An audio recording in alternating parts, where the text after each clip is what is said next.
পরবর্তী নির্দেশনা না দেওয়া পর্যন্ত নিরাপদ স্থানে চলে যাওয়ার অনুরোধ রইল।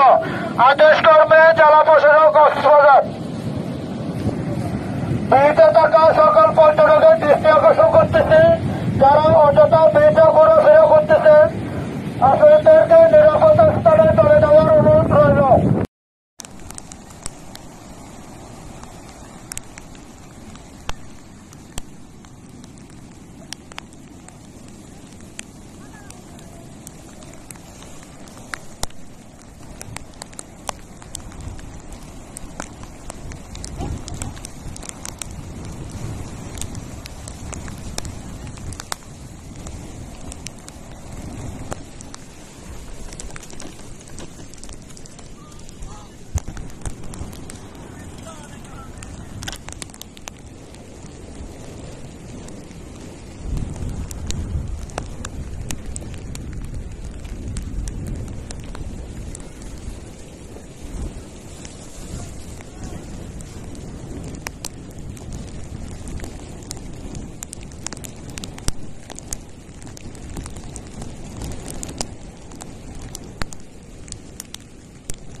আমি আমরা নিউজ জানতাম না, আগে থেকেই বুকিং দেওয়া ছিল, মেয়ের পরীক্ষা ছিল, তাহলে আরও এক সপ্তাহ আগে আসার পরে শুনছি আজকে চলে যাওয়ার কথা ছিল, যেতে পারিনি, বাস্তবে আজকে থেকে গেলাম, ভাবলাম যেহেতু থেকেই গেলাম তাহলে কাছে ঘুরে এই আর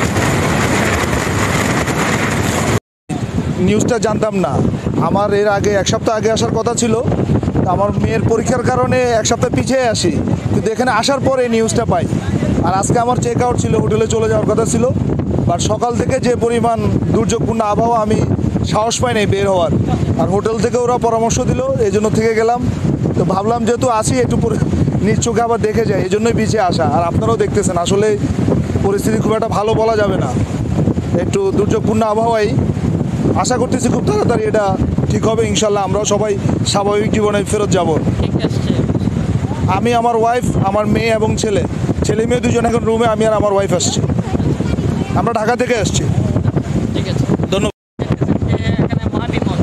আসলে আমাদের ক্ষেত্রে এটা হয়নি, কারণ আমরা যেহেতু 18 তারিখে এসেছি, আমরা এনজয় যতটুকু করার আমাদের মানে সবচেয়ে খারাপ লেগেছে সেটা হচ্ছে যে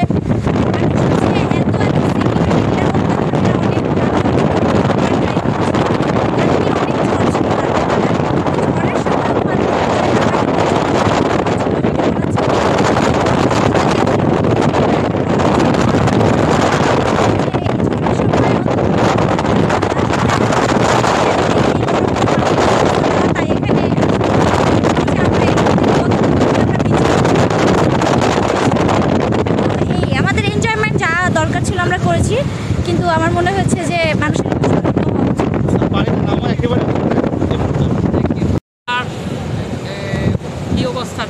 আমরা বেসিক্যালি এসেছি 18 তারিখ, বেশ অনেকদিন হলো কক্সবাজারে, বাট ফুলমুনের জন্য বেসিক্যালি আসা, ফুলমুনের জন্য ফুলমুন দেখা হলো, সমুদ্রের অনেক রং এবার দেখা হলো আসলে। তবে সবচেয়ে ভয়াবহ রূপ, মানে এরকম রূপ আসলে কখনো দেখবো চিন্তা করি নাই। ইভেন আমার বাস ছিল আজকে রাতে, সেটা ক্যান্সেল হয়েছে এই ভয়াবহতার জন্য। তো ভাবলাম যে 2 দিন যেহেতু আছি, আটকা পড়ে আছি 2 দিন, তো একটু মানে কাছ থেকে আরেকটু ভয়াবহতা দেখি আর কি। না, সত্যি কথা রিস্ক আছে, যদি আপনি এখন এই মুহূর্তে সমুদ্রে নামেন রিস্ক আছে, বাট এখানে ট্যুরিস্ট পুলিশ যারা আছেন খুবই দায়িত্বশীল, প্রশাসন। কোনো বিপদ দেখলে ওনারা মানে বাঁশি বাজায় বা হচ্ছে গাড়ি নিয়ে, লাঠি নিয়ে মানুষের কন্ট্রোল করছে, ওনাদের দায়িত্ব পালন করছে খুব সুন্দর মতো করে। যদিও কন্ট্রোল হচ্ছে না, কিছু মানুষ আসলে অতি উৎসাহী হয়ে আসলে সি বিচের পাশে চলে আসে, খুবই বিপজ্জনক। যখন বিদ্যুৎ চমকাচ্ছে, কালকে রাতে দেখলাম বিদ্যুৎ চমকাচ্ছে, প্রচণ্ড বাতাস, মানে খুব বাজে অবস্থা, মানুষ ভ্লগিং করতে চলে আসতেছে সমুদ্রের পাশে, হুইচ ইজ ব্যাড, এটা আসলে উচিত না। নিয়মকানুন, বিপদ সংকেতের যে রুলসগুলো, এগুলো মানুষের পড়া উচিত। ইন্টারনেটে সবারই অ্যাক্সেস আছে, পড়ে নেন আপনারা কী কী করা উচিত, কী করা উচিত না, পড়ে নিয়ে সে অনুযায়ী কাজ করেন। খামাখা নিজের ফ্যামিলিকে বিপদে ফেলেন না, নিজেও বিপদে পড়েন না, প্রশাসনের উপরে পরে দোষ চাপবে আপনাদের জন্য, এই আর কি। একটু বলবেন, আসলে এনজয় করার জন্য একটু সময় কাটাবেন, সুন্দর একটা মুহূর্ত কাটাবেন, কিন্তু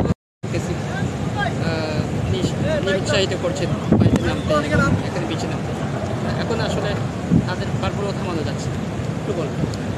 ধন্যবাদ। আপনারা দেখেছেন গতকাল থেকেই আমরা বিচে সকল বাহিনীকে নিয়ে নেমেছি এবং তাদেরকে আমরা বারবার সতর্ক করছি যেন বিচের পানিতে ওনারা না নামে, কারণ আপনারা জানেন যে গতকাল থেকেই পানির যে স্বাভাবিক উচ্চতা তার চেয়ে অনেক বেশি এবং এটা যে কোনো মুহূর্তে যে কোনো বিপদ করতে পারে।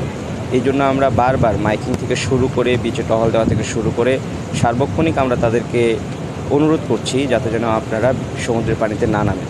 কিন্তু আপনারা দেখেছেন তারপরে ওনারা বিচের পানিতে নামছেন এবং আমরা আসলে নিরুপায় হয়েই কিছু কিছু সময় হার্ড লাইনে যাওয়ার জন্য বাধ্য হচ্ছি।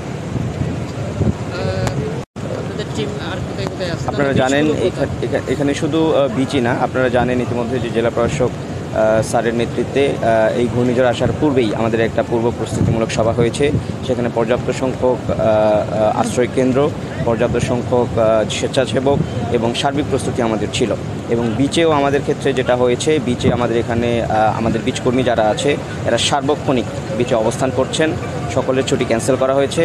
এছাড়া বিচে আমাদের লাইফগার্ড যারা আছেন সেই লাইফগার্ড রয়েছেন, এর পাশাপাশি অন্যান্য বাহিনীরাও আমাদের সহায়তা করছেন। Thank you.